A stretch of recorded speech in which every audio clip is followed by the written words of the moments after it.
और मैं आज स्वामी विवेकानंद का इस वेशभूषा में आया हूँ। मोदी जी के स्वागत के लिए बड़ौदा में मोदी जी का आगमन होने वाला है आज, और उसी के उपलक्ष्य में और बंगाल जीतने के बाद वो प्रथम बार बड़ौदा आ रहे हैं, और उसी के लिए हम लोग बंगाल के जो कुछ महान भाव थे उनके वेशभूषा में और आज कुछ बंगाल के नृत्य भी होंगे और उस नृत्य के साथ हम लोग मोदी जी का स्वागत करेंगे।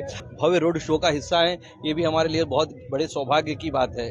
हम लोग बंगाली नृत्य होगा उसके अंदर देशभक्ति गीत में, तो उसके लिए हम लोग कार्यक्रम के अंदर हिस्सा ले रहे हैं। અને મને હું સરદાર સાહેબના વેશભૂષામાં એમનું સ્વાગત કરવામાં આવે છે। ઘણો બધો ઉત્સાહ છે કે આજે સરદાર વલ્લભભાઈ પટેલનું સપનું હતું અખંડ ભારતનું, આજે મોદીએ હમણાં તમે બધા જ ખબર જ હશે કે પશ્ચિમ બંગાળ સંપૂર્ણ રીતે બહુમતી મેળવીને સર કર્યું છે અને પહેલી વખત આજે વડોદરા આવી રહ્યા છે, તો ઘણું બધું સારું લાગી રહ્યું છે। મને રામકૃષ્ણ પરમહંસનો બનાવનો એ બન્યો છે અને અમે મોદી સાહેબનું સ્વાગત કરવા માટે અહીંયા ગાડી આવ્યા છે। મોદી સાહેબનું સ્વાગત કરીને અમે આનંદ અનુભવીશું। હું આજે સુભાષચંદ્ર બોઝ બન્યો છું।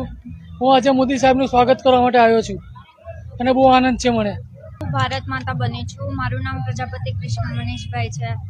એકદમ બહુ ખુશ છું મોદીજીનું સ્વાગત કરવા માટે। આસામનો ડાન્સ રિપ્રેઝેન્ટ કરીએ છીએ અમે।